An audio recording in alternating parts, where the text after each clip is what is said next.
Joining me now, White House Press Secretary Karine Jean-Pierre. Karine, welcome back to the Sunday Show. Still have a little popcorn. Yes, you took a little bit of my popcorn from the intro.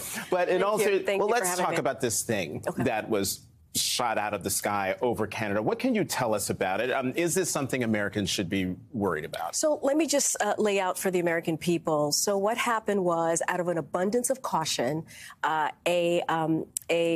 by the recommendation by the militaries for President Biden and Prime Minister Trudeau, an unauthorized, unmanned object, as you were mentioning, was taken down in the airwaves in the North America airspace. And so what happened was it had been monitored by NORAD over the past 24 or more hours. And then what the president decided to do, he authorized the F-22, which is a fighter aircraft, to take it down. It came down in the Canadian territory, so we did it in conjunction with Canada. And so we wanted to, the president took this action.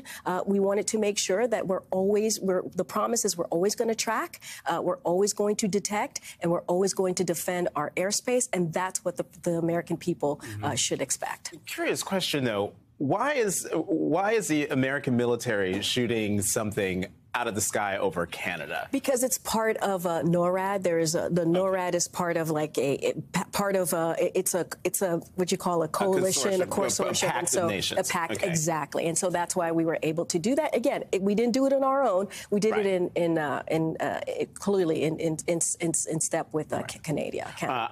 About the Chinese spy balloon, it's reported that multiple antennas have been found in the debris that may have been capable of collecting geolocating communications. What more are we learning about that? So the Department of Defense clearly is running this process, and they are going to be updating us as time goes by. As you just mentioned, it was the Chinese surveillance balloon was taken down about a week ago, this past Saturday, because the president wanted to make sure that first that we would do it where it was safe and that the American civilians were safe, but also in a way that we would be able to collect information to let us know what was taking analysis so we know what this object was. There was a significant amount of debris that was on the ocean floor that's being dredged up, taken out of the ocean, and now there's an analysis, and we'll learn more about the capabilities, but I certainly don't want to get ahead of the military. I don't want to get ahead of an intelligence community, and they are going to be updating us as time goes by.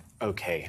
Switching gears, an FBI search of former Vice President Mike Pence's home this week found one more classified document, which has me wondering, has the FBI conducted or will it conduct additional searches of President Biden's homes or offices? So, as you know, you had my colleague here from here a couple weeks ago from the White House counsel's office. This is something that lives there, and they certainly are dealing with this issue day by day. But one of the most important things that we continue to say, which really matters to the president, is that when it comes to the Department of Justice, they are an independent.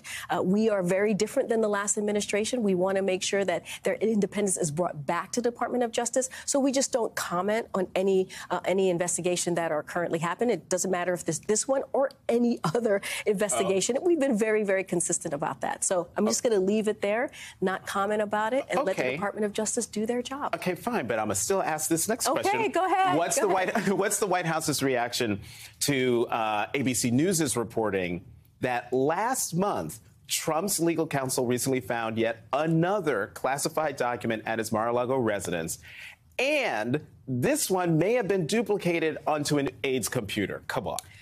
Department of Justice. I'm gonna give it to them. Let them do their independent investigation, and they can comment to it. And we are just not going to comment from here because we believe in their independence. We will not politically interfere, Jonathan.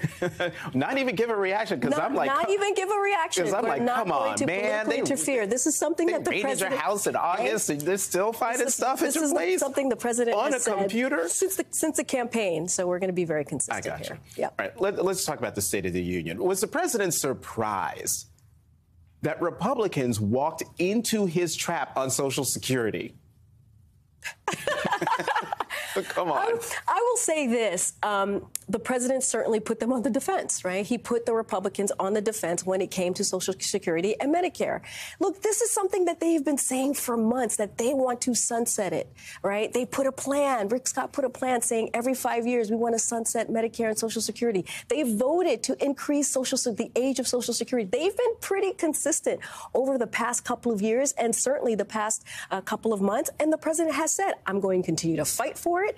We are going to protect Social Security and Medicare. And one of the best lines that I think he said, that, and some of you covered this when he was in Tampa, Florida, and he said, if you dream of taking away Social Security and Medicare, I will be your nightmare. And that's what you're seeing from this president. You saw that in the State of the Union, a fight. He laid down what he's going to do for the American people, what he sees moving forward, and all the progress that we've made in the last 2 years as we talk about the economy, as we talk about growing the economy from the bottom up, the middle out. And it was at that speech in Tampa where I think there were pamphlets left on the chair of every person there of Rick Scott's plan, who's out there still. So I hold my beer. I said what I said. Is the president willing to discuss entitlement reform separate as part of the regular budget process, separate from debt ceiling negotiations? So we've been very clear. As it relates to the debt ceiling, we have said it is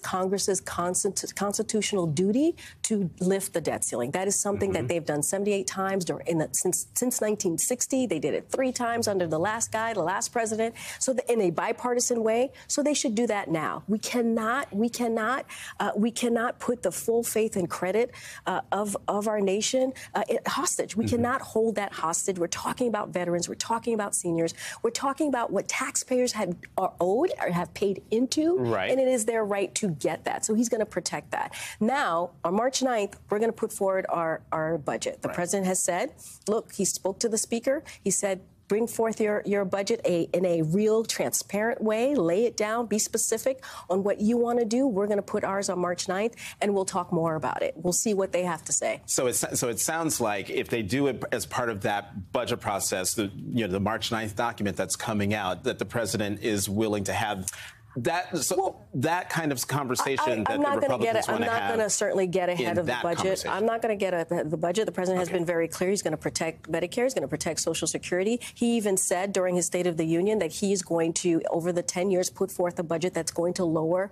the debt by $2 trillion. Remember, this is a president in the first 2 years that lowered the debt by $1.7 trillion.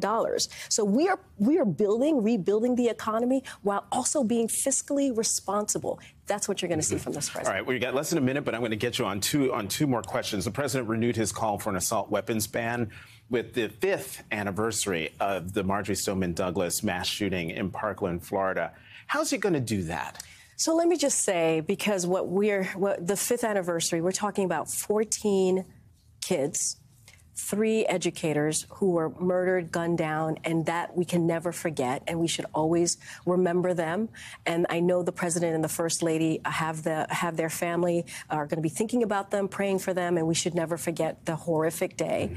And we're continuing to see that in communities, at churches, at grocery stores, where we're continuing to see what is occurring with gun violence. That is why the president has taken the action that he did. The first 2 years, more executive action than any other president as it relates to gun violence.